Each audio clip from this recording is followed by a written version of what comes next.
सभी का स्वागत हमारे यूट्यूब चैनल पर। सबसे पहले सभी को राम राम।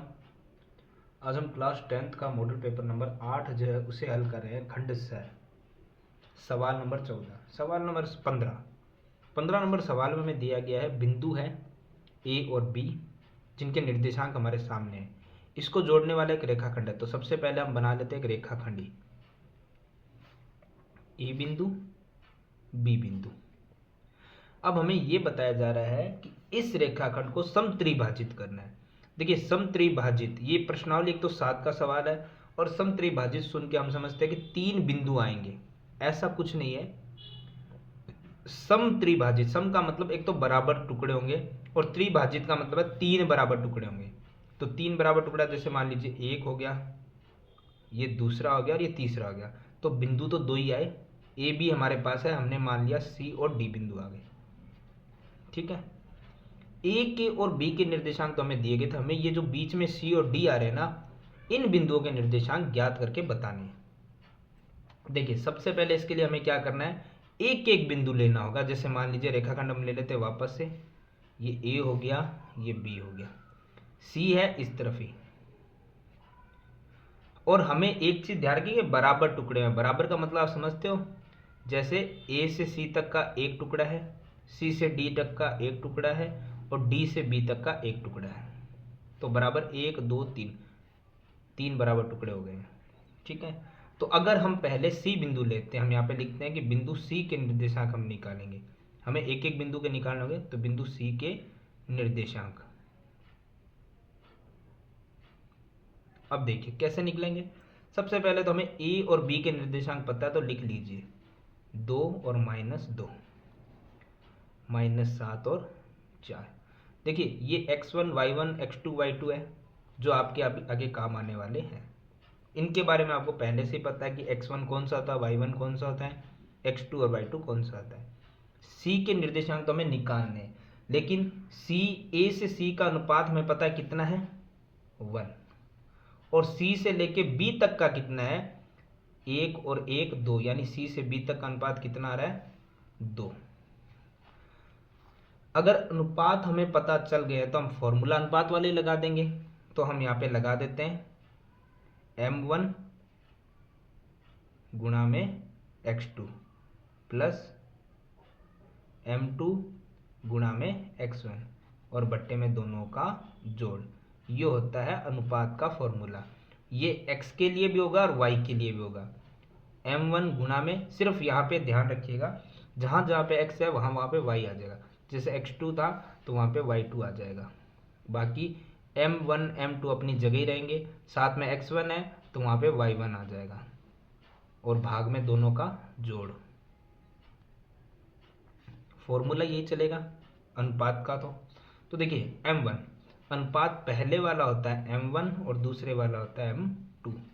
तो m1 कितना हमारे पास 1, x2 हमारे पास कितना है -7 प्लस m2 हमारे पास कितना है 2 और गुणा में x1 कितना हमारे पास 2 और दोनों का जोड़ m1 और m2 1 + 2। और y के निर्देशांक भी ऐसे ही निकालेंगे। m1 देखिए m1 m2 वही सेम रहने वाले, सिर्फ y2 और y1 का मान जो है वो लिखना है। तो m1 तो 1 था, y2 हमारे पास है 4 प्लस m2 हमारे पास 2, y1 हमारे पास है -2 और दोनों का जोड़ 1 + में 2, क्योंकि ये तो दोनों सेम ही है ना। अब 7 की गुणा 1 से, -7 की गुणा 1 से करेंगे तो आएगा -7 प्लस 2 दूना 4 और दोनों का जोड़ 3, 1 चौके 4, 2 दूना 4 प्लस माइनस माइनस बट्टे में 1 और 2 3। तो इनका आंसर आ गया है माइनस प्लस माइनस, 7 में से 4 जाएगा तो 3, बड़ी संख्या माइनस की, भाग में क्या था 3, और 4 में से 4 जाएगा तो क्या बचेगा 0, भाग में कितना है 3। तो 3 का 3 में डिवाइड करेंगे तो कितना आएगा 1, किसका माइनस का, और 3 का 0 में डिवाइड करेंगे तो क्या आएगा 0। ये आए निर्देशांक, और ये किसके आए हैं बिंदु सी के निर्देशांक आए हैं। अब इसी तरीके से हमें बिंदु डी के निर्देशांक निकालने, तो वापस हम रेखाखंड बना लेते हैं समझने के लिए, जिसमें ए और बी तो वहीं का वहीं है। अब सी का नहीं, हमें डी का मान निकालना है, तो डी कहाँ था, बी की तरफ, यहाँ कहीं था। तो ए और बी के निर्देशांक तो वही है जो आपको दिए गए थे, 2, -2, और बी का था -7 और 4, जो कि x1 y1 x2 y2 अभी भी वही रहेंगे। लेकिन अब हमें देखना है कि a से लेके d तक अनुपात कितना था, 1 और 1 2, a से d तक टोटल कितना था 2, जो कि क्या रहेगा, आगे वाला m1, पीछे वाला m2, और d से b का अनुपात कितना था 1। बस इस रेखाखंड में इस बार अनुपात ही चेंज हुआ है, पहले 1:2 था, अब 2:1 हुआ है। फॉर्मूला भी वही लगना है, चीजें वही रहेगी, सिर्फ m1 और m2 का मान चेंज हो गया है।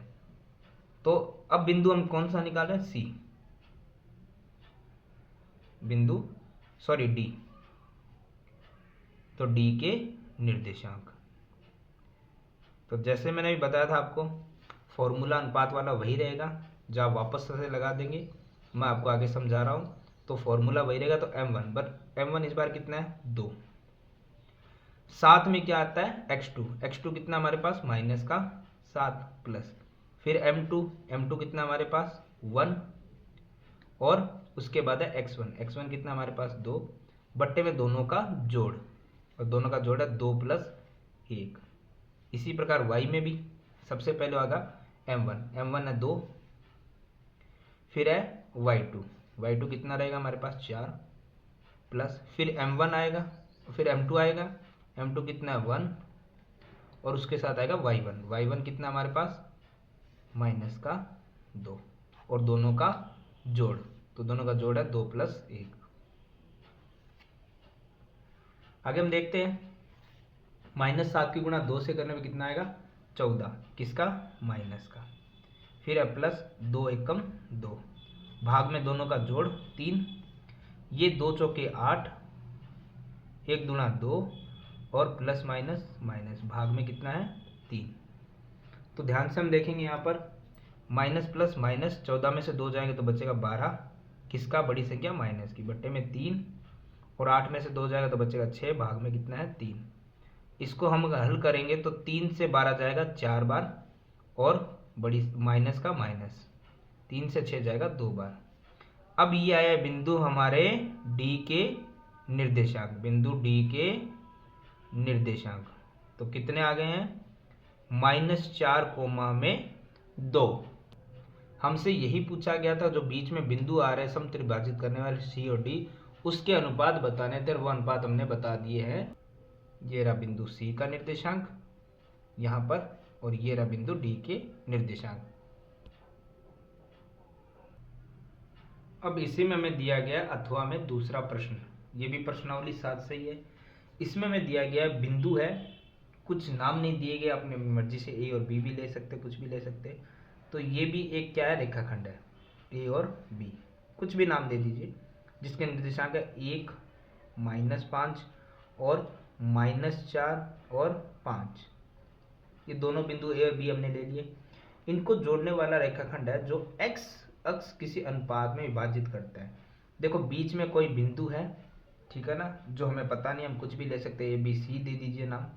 ये क्या कर रहा है, एक्स अक्ष किस अनुपात में विभाजित करता है। देखो एक्स है, और मैंने हमेशा बताया था जिस एक्स पे बोल रहा है एक्स या वाई, उसे वैसा ही रहने दीजिए, और उसके साथ वाला जो अनुपात है उसको 0 ही रखते हैं। क्यों, क्योंकि हमेशा रेखाखंड में अगर आपको एक्स का मान दिया, चाहे वो एक्स ही है, तो वाई पे हमेशा कहाँ रहेगा, 0 पे। और ऐसे अगर वाई एक्स देता तो वाई को वाई, और वो एक्स पे कहाँ रहता, 0 पे रहता, तो दूसरा मान हमेशा 0 हो जाता है। तो इसमें काटा जा रहा है, विभाजित किया जा रहा है, ठीक है। लेकिन ये कह रहा है अब इसका अनुपात बताओ, ये जो अनुपात होता है ना m1 m2, ये बताना है। तो देखो हमारे पास नहीं, हम मान सकते हैं, हम एक को k मान लेते हैं, एक को 1 मान लेते हैं, ठीक है। तो हम क्या करते हैं, अब हमें पता है कि जो अनुपात होता है वो एक्स और वाई दोनों का निकाल सकते हैं, लेकिन x का निकालोगे तो x का मान आपका क्या रहेगा, x आ जाएगा, जो कि हमें पहले से ही पता नहीं है। तो हम क्या करते हैं, y का जो मान हमें दिया गया, चाहे वो 0 ही क्यों ना, हम उसी को लेके निकाल लेते हैं। तो y के लिए फॉर्मूला तो वही होता है, m1 × y2 प्लस m2 गुणा में y1, और बट्टे में दोनों का जोड़, ये होता है अनुपात के लिए फॉर्मूला। तो हम, और ये सामने y का मान आ जाता है। तो y का मान अभी हमें कितना दिया गया है, 0। तो m1 का मान हमने क्या माना है, k गुणा में y2। ये तो हमें पता है x1 y1 x2 y2, तो y2 कितना है 5, प्लस m2 कितना है हमारे पास 1 गुणा में y1 हमारे पास है -5, बट्टे में दोनों का जोड़। तो दोनों अनुपात हमने माना, एक को k और एक को 1 बराबर में 0। 5 की गुणा k से करने पाएगा 5k, और 5 की गुणा 1 से करने पाएगा 5 एकम 5, लेकिन प्लस माइनस क्या हो जाएगा, माइनस। और जो ये बट्टे में k प्लस 1 है वो भाग से बराबर से उधर जाएंगे तो किस में जाएंगे, गुणा में। और 0 के साथ ये कोई भी संख्या या कोई भी अक्षर गुणा करे वो क्या हो जाते हैं, 0, चाहे वो पद कैसा भी हो, चर हो चाहे अचर हो, 0 के साथ गुणा करने पे 0 ही हो जाते हैं। अब यहाँ पे बचा है 5 के बराबर में, ये माइनस का 5 इधर जाएगा तो किसका हो जाएगा, प्लस का 5। अब k है बराबर में प्लस का 5 है, k के साथ जो 5 गुणा कर रहा था वो बराबर से उधर जाएगा तो किस में चला जाएगा, भाग में। तो k बराबर 5 से 5 का भाग करने में कितना आएगा, 1।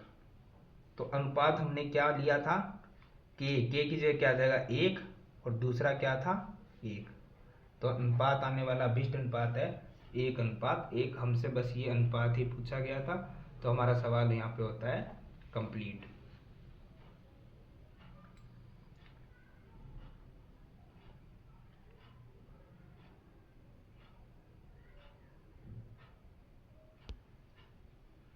आगे सवाल नंबर 16 हमें दिया गया है सबसे पहले कि दी गई आकृति में त्रिभुज ABC की भुजाएं दे रखी है। एक है AB, A से लेके B, दूसरी है BC, B से लेके C, फिर है CA, ये C से लेके A। ये केंद्र O वाला एक जो वृत्त है उसकी त्रिज्या R वाले वृत्त को क्रमशः P, Q तथा R पे स्पर्श कर रही है। ये वृत्त है ना, ये उस त्रिभुज पे P, R और Q यहाँ पे स्पर्श कर रही है। अब हमें इसमें ये सिद्ध करना है कि ये AB प्लस करेंगे CQ से, और ये AC प्लस करेंगे BQ से। ये हमें सिद्ध करना है कि दोनों बराबर आ रहे हैं। देखिए इसके लिए सबसे पहले हम क्या कर सकते हैं, हमें दिया हुआ क्या था, त्रिभुज है, ठीक है, जो क्या कर रहा है, कोई O केंद्र वाला वृत्त है, उससे क्या कर रहा है, स्पर्श कर रहा है, और उसकी त्रिज्या भी है, ये केंद्र से आ रही है त्रिज्या, ठीक है। तो इस सवाल में हम सबसे पहले क्या कर सकते हैं, हमें एक चीज पता है कि वृत्त कहीं पर भी बनाओ, उसके बाहर कोई भी बिंदु हो, चाहे इधर हो चाहे उधर हो चाहे इधर हो, ये आपको पहले ही बताया था। अगर उस बिंदु से दो रेखाएं आ रही है, वृत्त को स्पर्श कर रही है, तो वृत्त की स्पर्श रेखाएं होती है, और स्पर्श रेखाएं हमेशा क्या होती है, एक दूसरे के बराबर, प्रमेय 10.2 के अनुसार। तो उसी चीज को हम हल करेंगे। सबसे पहले हम जानते हैं, आंसर हल करते हैं शुरू में, हम क्या जानते हैं कि जो वृत्त होता है उस वृत्त के बाहरी बिंदु किसी भी तरफ हो सकता है, जो मैंने आपको पहले ही बता रखा, काफी बार हमने इस सवाल को हल किया है, ठीक है। पहले एक एक बिंदु होता था, बाहर तीनों तरफ बिंदु है, तो ये भी हल कर रखे हमने पहले प्रश्नावली जब हमने हल की थी, ठीक है। तो बाहरी बिंदु से वृत्त पर खींचे गए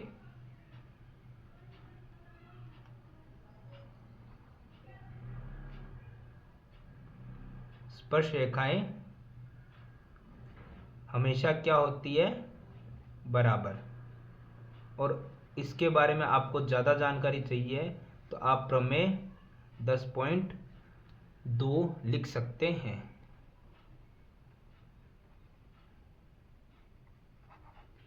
प्रमेय 10.2 के अनुसार है ये। अब इसमें हम एक चीज़ ध्यान से देखते हैं कि बाहरी बिंदु तो काफ़ी जगह है, हम किसी भी तरफ से बिंदु शुरू कर सकते हैं। जैसे हमने पहला बिंदु मारी ए ले लिया, ठीक है, तो हम लिख सकते हैं कि यहाँ पर, क्योंकि बिंदु 3 है तो हम पहला बिंदु ले रहे हैं, बिंदु ए से वृत्त पर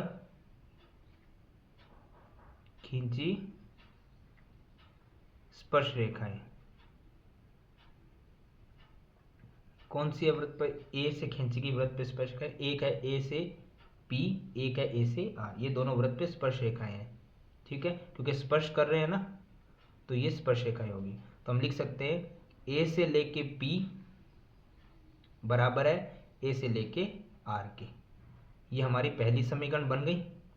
अब इसी प्रकार हमें दूसरा बिंदु लेना है, जो आप ए लेने के बाद बी और सी कोई भी ले सकते हैं। जैसे हमने ए ले लिया तो बी ले लेते हैं, इसी प्रकार आप ले सकते हो, आगे पीछे कोई फर्क नहीं पड़ेगा। यही चीज लिखनी है, बी से वृत्त पर खींची स्पर्श रेखाएं।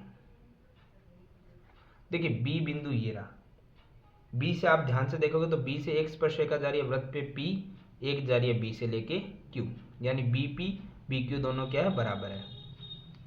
बीपी और बी क्यू दोनों क्या है, बराबर, समीकरण 2। अब तीसरा बिंदु भी लेना हमें। तीसरा बिंदु हमारा है सी, सेम वही लाइन रहेगी, सी से वृत्त पर खींची गई स्पर्श रेखाएं।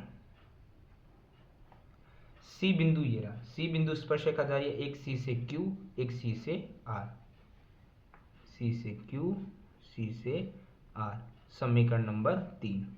अब हमारा बाह्य बिंदु कोई नहीं, देखिए 3 बिंदु थे, तीनों हमने ले लिया। किसी भी तरीके से आप ले सकते थे, पहले बी ले लो, पहले ए ले लो, पहले सी ले लो, कुछ भी करो, तीनों लेने हैं। और तीनों से जो स्पर्श रेखाएं जा रही है वो बराबर हो रही है, वो भी हमें लिखनी थी।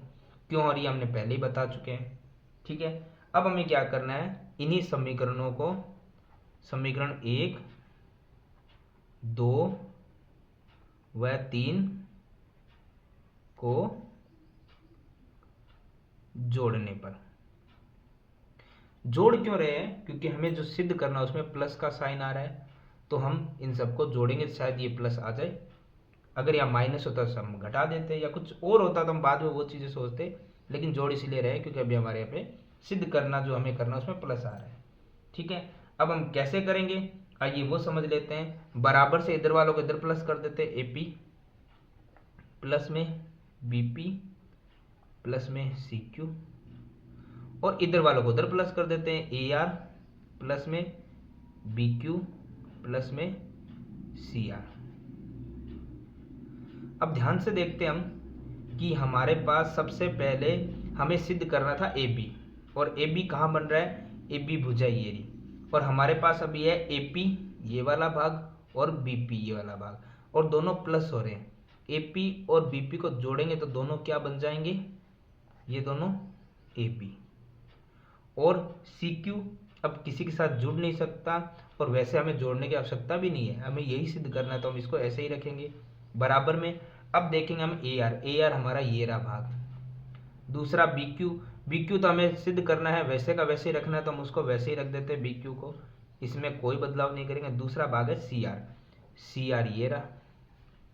अगर हम इन दोनों भाग को प्लस हो रहे हैं, ए आर और सी आर दोनों को प्लस करेंगे तो पूरी भुजा क्या बनेगी, ए सी बनेगी, और हमें सिद्ध भी यही करना था। तो देखो A B plus C Q बराबर में A C plus B Q, यही सिद्ध करना था, ये हो चुका है। तो हमारा सवाल यहाँ पे क्या होता है, समाप्त, इति सिद्धम।